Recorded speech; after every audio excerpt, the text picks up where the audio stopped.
ಜೊತೆಗೆ ಶಾಸಕರ ನಂತರ ಏನ್ ಪ್ರಯೋಜನ? ಸದನ ಇದೆ, ಸಿಎಂ ನಿಮಗೆ ಗೊತ್ತಿದ್ದ ವಿಚಾರ ಇದೆ, ಅದೆಲ್ಲ ಗೊತ್ತಿದೆ. ಆದ್ರೆ ನಮ್ಮ ಒಂದೇ ಒಂದು ಬೇಡಿಕೆ, ಶಾಸಕರು ನಮ್ಮ ಜೊತೆಗಿದ್ದಾರೆ ಅಂತ ಅನ್ನೋದಾತಂದ್ರೆ, ಸಿಎಂ ಅವರು ನಮ್ಮ ಮಾತು ಕೇಳಲ್ಲ ಅನ್ನೋದಾತಂದ್ರೆ, ಈ ಮಾತು ಸತ್ಯ. ಶಾಸಕರು ಕಾಯಮಾಗಿ ನಮ್ಮ ಜೊತೆಗೆ ನಿಂತು ಅವರಿಗೆ ಅಲ್ಲಿ ಶಾಸಕ ಸ್ಥಾನಕ್ಕೆ ರಾಜೀನಾಮೆ ಬಿಸಾಕ್ಲಿ. ಅವತ್ತು ನಾವೈತಲ್ಲ, ಖಂಡಿತವಾಗ್ಲೂ ನಮ್ಮ ಶಾಸಕರು ಮತ್ತೆ ಪುನಃ ಆಯ್ಕೆ ಮಾಡುವಂತ ಜವಾಬ್ದಾರಿ ನಾವು ತಗೊಳ್ತೀವಿ. ಯಾಕಂತಂದ್ರ ಅದನ್ನ ಮಾಡಿದ್ವಿ 2 ಎಲೆಕ್ಷನ್ ಅಲ್ಲಿ. ನಾವು ಈ ಮಾತನ್ನ ಯಾಕೆ ಹೇಳ್ತಾ ಇದ್ದೀವಿ ಅಂತಂದ್ರೆ, 2 ಎಲೆಕ್ಷನ್ ಅಲ್ಲಿ ಅದನ್ನ ಮಾಡಿದ್ದೀವಿ. ಸಿಎಂ ಸರ್ಕಾರ ನಮ್ಮ ಮಾತು ಕೇಳಲ್ಲ ಅಂದ್ರೆ ಜೀವ ತೆಗಿತ್ತೇನ್ರೆ? ಸರ್ಕಾರ ಜೀವ ತೆಗೆ ಕಕ್ಕೈತಾ? ಅವ್ರಿಗೆಲ್ಲ ಗೊತ್ತಿದೆ. 2008-6 ಸ್ಟಾರ್ಟ್ ಆದಂತ ಸ್ಪಾನ್ಸರ್ ಯೂನಿಟ್ಗಳು ಇಷ್ಟೊಂದು ಕರಾಳವಾಗಿ 1 ವರ್ಷನ 2 ವರ್ಷನ ಕಾಯೋದು ನಾವು. ಅವಕ್ಕೆ ಸತತ 20 ವರ್ಷ ಯಾರನ್ನ ಕಾಯ್ತಾರ ಜೀವ ಹೋಗೋದಕ್ಕೆ, ರೋಗ ಬರೋದಕ್ಕೆ?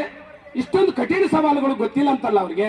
ಆದ್ರೆ ದಯವಿಟ್ಟು ಮತ್ತೊಂದು ಸಾರಿ ವಿನಂತಿ ಮಾಡ್ತೀವಿ, ಅವ್ರು ನಮ್ಮ ಶಾಸಕರು, ಮತ್ತೆ ನಮಗೆ ಜವಾಬ್ದಾರಿ ಇದೆ ಅವ್ರನ್ನ ಆರಿಸ್ತಾ ಇರೋದಕ್ಕೆ.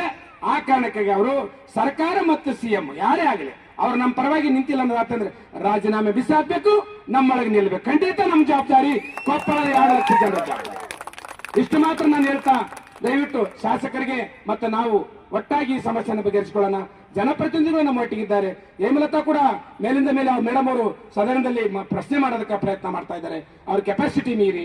ಆಮೇಲೆ ನಮ್ಮೆಲ್ಲ ಜನಪ್ರತಿನಿಧಿಗಳು ಪಕ್ಷಾತೀತವಾಗಿ ಕೆಲಸ ಮಾಡಬೇಕಂತಿದೆ. ಇನ್ನೊಂದು ಸ್ವಲ್ಪ ವಿರೋಧ ಪಕ್ಷಗಳು, ಬಿಜೆಪಿಯ ನಾಯಕರು, ಜೆಡಿಎಸ್ ನಾಯಕರು ಇಲ್ಲೇ ಕುಂತಾರ. ಸದನದಲ್ಲಿ ಕೂಡ ಅವರ ಅಧಿನಾಯಕರು ಮಾತಾಡಬೇಕು.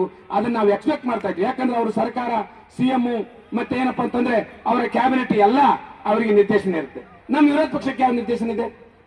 ಎಲ್ಲ ಏನು ನಿರ್ದೇಶನ ಇಲ್ಲ. ಹೊಡಿ ಮುಂದೆ ಎಲೆಕ್ಷನ್ ಹೋಗಿ ಓಟ್ ತಗೊಂಡು ಸರ್ಕಾರ ಮಾಡೋಣ ಬಾ. ಇದು ಗೊತ್ತಿರೋ ವಿಚಾರ.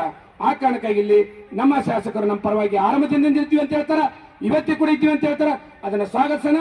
ಮುಂದಿನ ಹಂತದಲ್ಲಿ ನಾವು ಈ ಒಂದು ಪಿಡುಗನ್ನ, ಈ ಒಂದು ಸಾವಿನ ಏನು ನಮ್ಮ ಕೊನೆ ಏನು ಗಳಿಗೆ ಇದೆಯಲ್ಲ, ಇದನ್ನ ಅವರೆಲ್ಲ ಜನ ಸುಮ್ಮನೆ ಹೇಳ್ತಾ ಇಲ್ಲ. ಅವ್ರು ಸುಮ್ಮನೆ ನೋವಿನ 1 ಸಾರಿ ಹೇಳ್ಬೋದ್ರಿ, 10 ಸಾರಿ ಯಾರು ಹೇಳಕ್ಕಾಗಲ್ಲ. 10 ಸಾರಿನ ಕಣ್ಣ ನೀರು ಬರ್ತಾವ ಮಹೇಶ್ ಮಾತಾಡ್ಬೇಕಾದ್ರೆ. ಇದು ಸತ್ಯ ಇದೆ. ಆ ತರ ಮಹಿಳೆಯರಿದ್ದಾರೆ. ಆ ತರ ಮಹಿಳೆಯರು ನೋವು ಅಂತ ಹೇಳ್ಕೊಡ್ದಲ್ಲಿ ಅಲ್ಲಿಗೋದಾಗ ಅವರೆಲ್ಲ ಕಂಡುಂಡಾರ.